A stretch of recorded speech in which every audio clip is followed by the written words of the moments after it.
ये है दिल्ली दर्पण।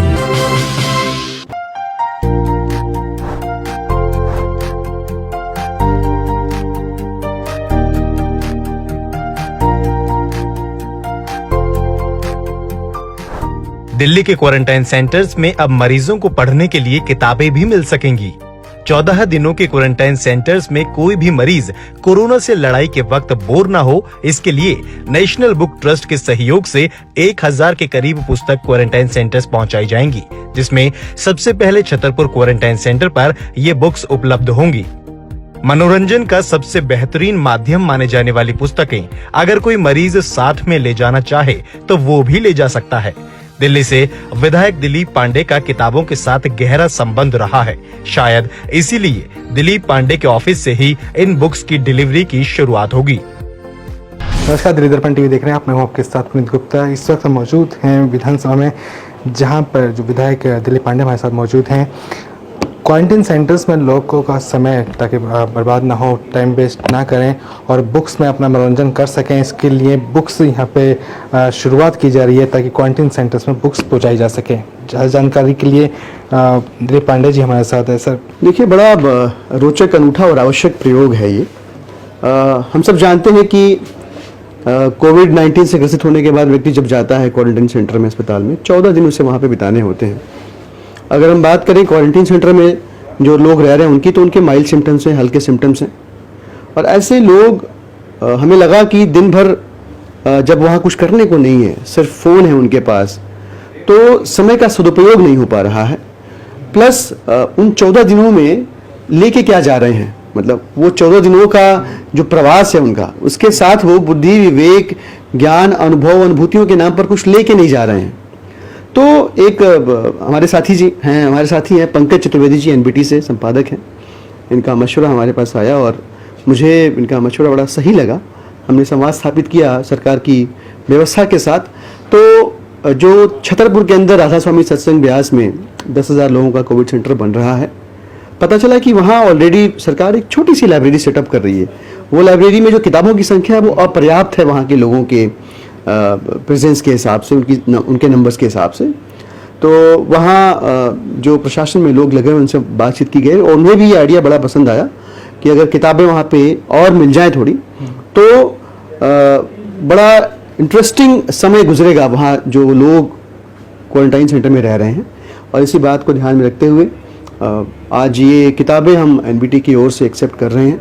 और साथ ही साथ हम एनबीटी के डायरेक्टर साहब माननीय युवराज मलिक जी का, पंकज चतुर्वेदी जी का हार्दिक आभार व्यक्त करते हैं, धन्यवाद करते हैं कि उनके इस नोबल इनिशिएटिव में हमें भी एक जरिया बनने का मौका मिला, माध्यम बनने का, निमित्त बनने का मौका मिला।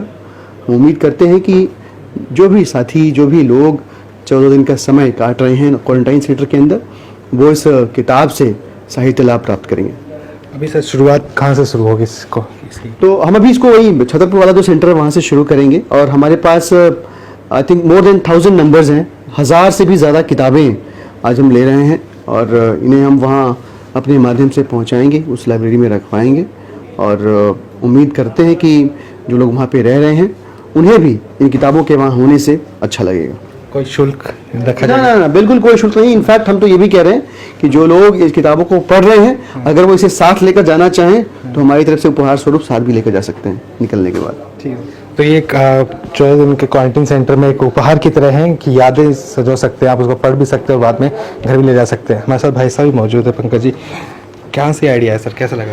एक्चुअल आप जानते हैं कि जो नेशनल बुक ट्रस्ट है, राष्ट्रीय पुस्तक न्यास, उसका मुख्य उद्देश्य ही पूरे देश में पठन रुचि का प्रोन्नयन करना है कि लोग अधिक से अधिक पढ़ें। किताबों की आ रहा है, ये हमारा उद्देश्य है। हमारे यहाँ बहुत सारी ऐसी किताबें होती हैं जिनको मानते हैं कि ये कुछ साल पुरानी हो गई हैं। तो पूर्व में ऐसा होता था कि या तो उनको ख़त्म किया जाता था या कुछ लोगों को दिया जाता था। जब इस बार हमारे पास में ऐसी किताबें एकत्र हुई तो दिलीप जी से मेरा बातचीत हुई, चूँकि दिलीप जी खुद लेखक हैं और पढ़ने को और लिखने की और समझने की प्रक्रिया को बहुत बेहतर जानते हैं। तो इन्होंने बहुत उत्साहित होकर हमको ये स्वीकार किया। और राष्ट्रीय पुस्तक न्यास वैसे मानव संसाधन विकास मंत्रालय के अंतर्गत ऑटोनोमस ऑर्गेनाइजेशन है। तो हम लोग इससे पहले एक छोटा सा प्रयोग हमने गाजियाबाद में किया था। गाजियाबाद में एक क्वारंटाइन सेंटर में हमने 100 किताबें रखी थी और उसका प्रयोग ये हुआ कि वहाँ जो 2 महीने पहले शिकायतें आती थी कि कोई झगड़ा कर रहा है, कोई गाली बक रहा है, कोई नर्स को कुछ कह रहा है, कोई टॉयलेट जाने के लिए विवाद कर रहा है, मैं भाग जाऊंगा कह रहा है, वो सब लोग किताबों में बंध गए। क्योंकि किताबें क्या है कि हर आदमी पढ़ना चाहता है, लेकिन उनकी समस्या रहती है कि मेरे पास तक इसकी अप्रोच नहीं है, मेरे तक पहुँच नहीं रही है। और जब तक सामने क्या है कि हम लोग आजकल क्या करते हैं, मनोरंजन के लिए टीवी लगा देते हैं। टीवी में जो कुछ भी आ रहा है वो आपका ब्लड प्रेशर बढ़ाता है, तनाव बढ़ाता है, आपको अंधविश्वास की ओर ज़्यादा प्रेरित करता है, भ्रमित कर देता है।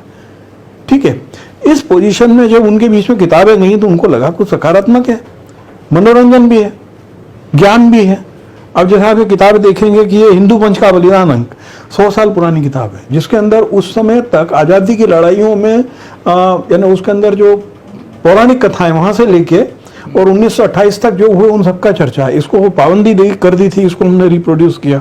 अब भारत की समकालीन कला या बर्नियर की भारत यात्रा, ये इस तरीके की किताबें हैं कि जो लोग पढ़ेंगे तो एक बार यदि वो किताब पढ़ लेगा तो ये चाय के नशे की तरह हुआ, अगली बार फिर चाहेगा मुझे एक किताब और मिल जाए। तो दिल्ली सरकार काफ़ी कोशिश कर रही है आपके स्वास्थ्य को भी लेकर सीरियस है, और आपके कोविड सेंटर में अगर समय आप रहते हैं वहाँ पे 14 दिन आप जो अपना समय बहुत अच्छे से गुजार सकते हैं इन किताबों के बीच में रहकर। कैमरामैन योगेंद्र के साथ पुनीत गुप्ता।